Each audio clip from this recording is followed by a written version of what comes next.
સુરતના ઉધના વિસ્તારમાં ગોકુળ બેકરી અને ફરસાણની દુકાનમાં થયેલી ચોરીનો ભેદ પોલીસે ઉકેલી નાખ્યો છે. ઉધના સર્વેલન્સ ટીમ અને સુરત ક્રાઇમ બ્રાન્ચે સંયુક્ત કામગીરીમાં 5 આરોપીઓને ઝડપી પાડી મુદ્દામાલ કબજે કર્યો છે. સુરતમાં વધી રહેલી ચોરીની ઘટના વચ્ચે ઉધના વિસ્તારમાં આવેલી Gokul bakery and live cake shop તેમજ ગોકુળ ફરસાણની દુકાનમાં થયેલી ઘરફોડ ચોરીના કેસમાં પોલીસને મોટી સફળતા મળી છે. સુરત પોલીસ કમિશનર અનુપમસિંહ ગેહલોત, અધિક પોલીસ કમિશનર બલરામ મીણા, નાયબ પોલીસ કમિશનર કાનન દેસાઈ અને મદદનીશ પોલીસ કમિશનર જાડેજાની સૂચનાને લઈ PISN દેસાઈ અને JS ઝાંબરેની ટીમ PSI MK ઈસરાણીના માર્ગદર્શન હેઠળ પેટ્રોલિંગમાં હતી.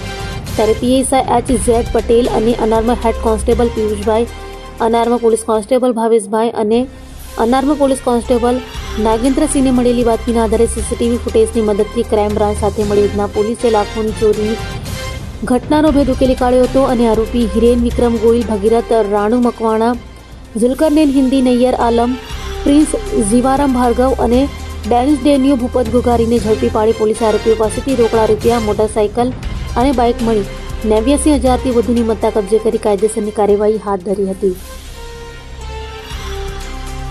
પોલીસ સ્ટેશનમાં આવેલ એક ગોકુલ ફરસાણ અને ગોકુલ લાઈવ કેક એની જે દુકાન છે એનું શટર ઓછું કરીને એક ગરફોડ થયેલી, જે સંદર્ભે ઉધના પોલીસ સ્ટેશને જે એના CCTV વગેરે ચેક કરતા એમાં હિરેન ગોહિલ અને ભગીરથ મકવાણા જે બે એમાં એક પૈકીનો જે રીઢો ગુનેગાર છે આ લોકોને ઝડપેલ અને જે સંદર્ભે ક્રાઇમ બ્રાન્ચની પણ ટીમ એક્ટિવ હતી આની તપાસમાં.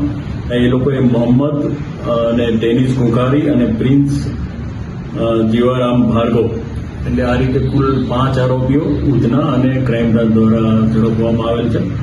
તે લોકો પાસેથી લગભગ જે ટોટલ રકમ ગયેલી 1,86,000 જેટલી, એ પૈકી હાલ 52,000 ઉપરાંતની રકમ રિકવર કરેલ છે અને એક મોટરસાયકલ અને મોબાઈલ પણ રિકવર કરવામાં આવેલ છે.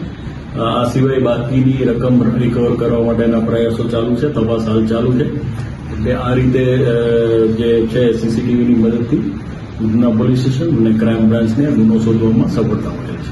જે ડેનિશ ગોગારી છે એના વિરુદ્ધ લગભગ 17 જેટલા ગુનાઓ અગાઉ નોંધાઈ ચૂક્યા છે, જે ગરફોડ અને ચોરી અંગેના છે.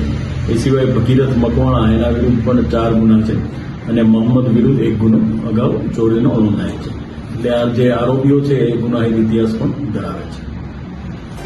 અભય થઈને નિષ્પક્ષતાથી નિરપેક્ષ રીતે વાસ્તવિકતાનો અરીસો રૂપી સચોટ માહિતી લાવતો સત્યની સાથે અભય ટાઈમ્સ.